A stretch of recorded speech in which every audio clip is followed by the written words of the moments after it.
Les gars, l'heure est grave. Fallait absolument que je vous en parle parce que franchement, l'impression 3D, ça peut être dangereux. Alors, après le générique, on va voir comment s'équiper pour la sécurité.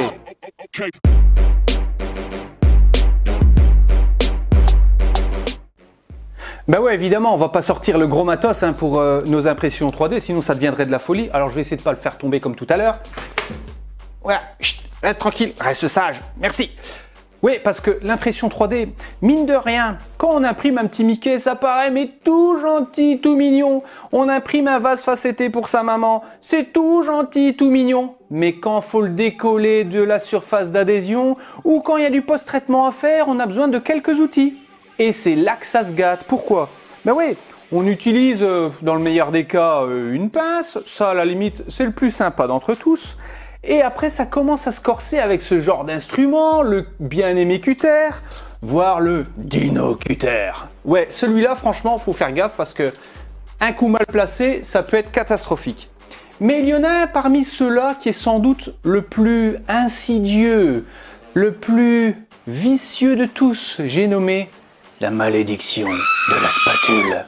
Effectivement, la spatule, sous ses airs d'outils de peinture, parce qu'en fait c'est de là que ça vient, c'est rien d'autre qu'un outil de peinture.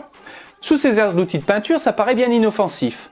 Mais à force d'être habitué à faire des prints, à les décoller, à faire un petit coup par-ci par-là, on devient de plus en plus gaillard.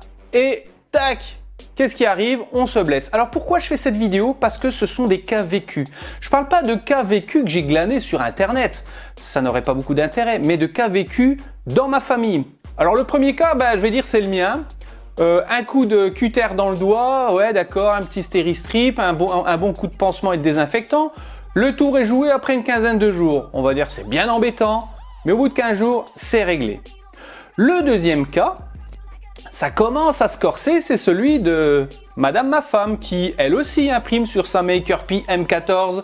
Elle fait des badges, elle commence à les nettoyer, parce qu'il y a des petits supports, mais ça vous le savez. Et là, un coup de cutter dans le steak du pouce, vous savez là où il y a le muscle là, dans le steak du pouce, de toute façon il y a la photo, je vais te mettre la photo là, eh ben franchement c'était la catastrophe. Heureusement qu'elle travaille de week-end en tant que chauffeur poids lourd, parce que sinon c'était l'arrêt de travail assuré les gars. Eh ouais, ça rigole pas.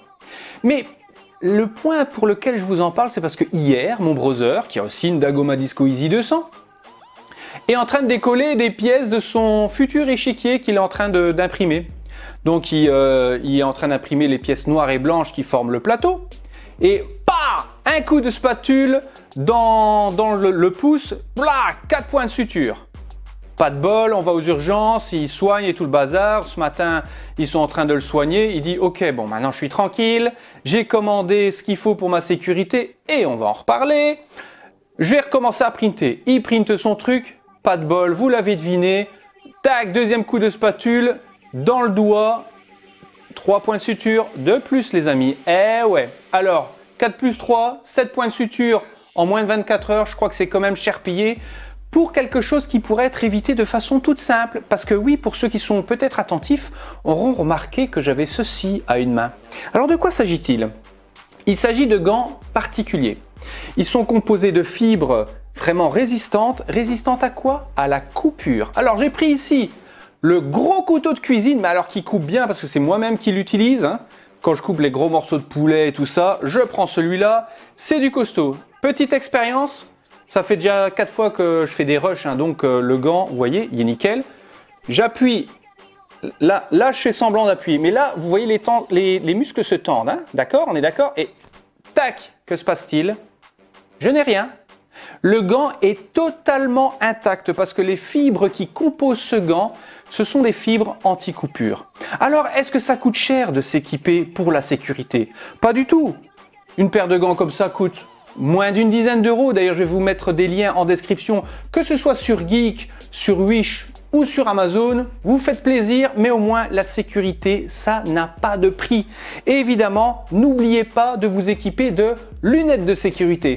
Les lunettes de sécurité seront particulièrement importantes si vous commencez à nettoyer vos pièces. Ben oui, si tu prends ta Dremel et tu commences à nettoyer, qu'il y a des éclats de PLA ou d'ABS qui se promènent partout dans la pièce, Évidemment, il faut des lunettes adaptées. Alors, ne lésinez pas sur la qualité de votre matériel de sécurité afin d'éviter des catastrophes comme ça m'est arrivé et comme c'est arrivé à ma famille. Alors, si ce type de vidéo t'a plu, n'hésite pas à t'abonner et bien sûr, n'oublie pas d'activer la petite cloche, sinon tu as les notifications 4 jours plus tard et ça n'a aucun intérêt, surtout quand je fais des lives. Et c'est souvent le vendredi. Donc, moi, je te souhaite très bonne journée et je te dis à ciao!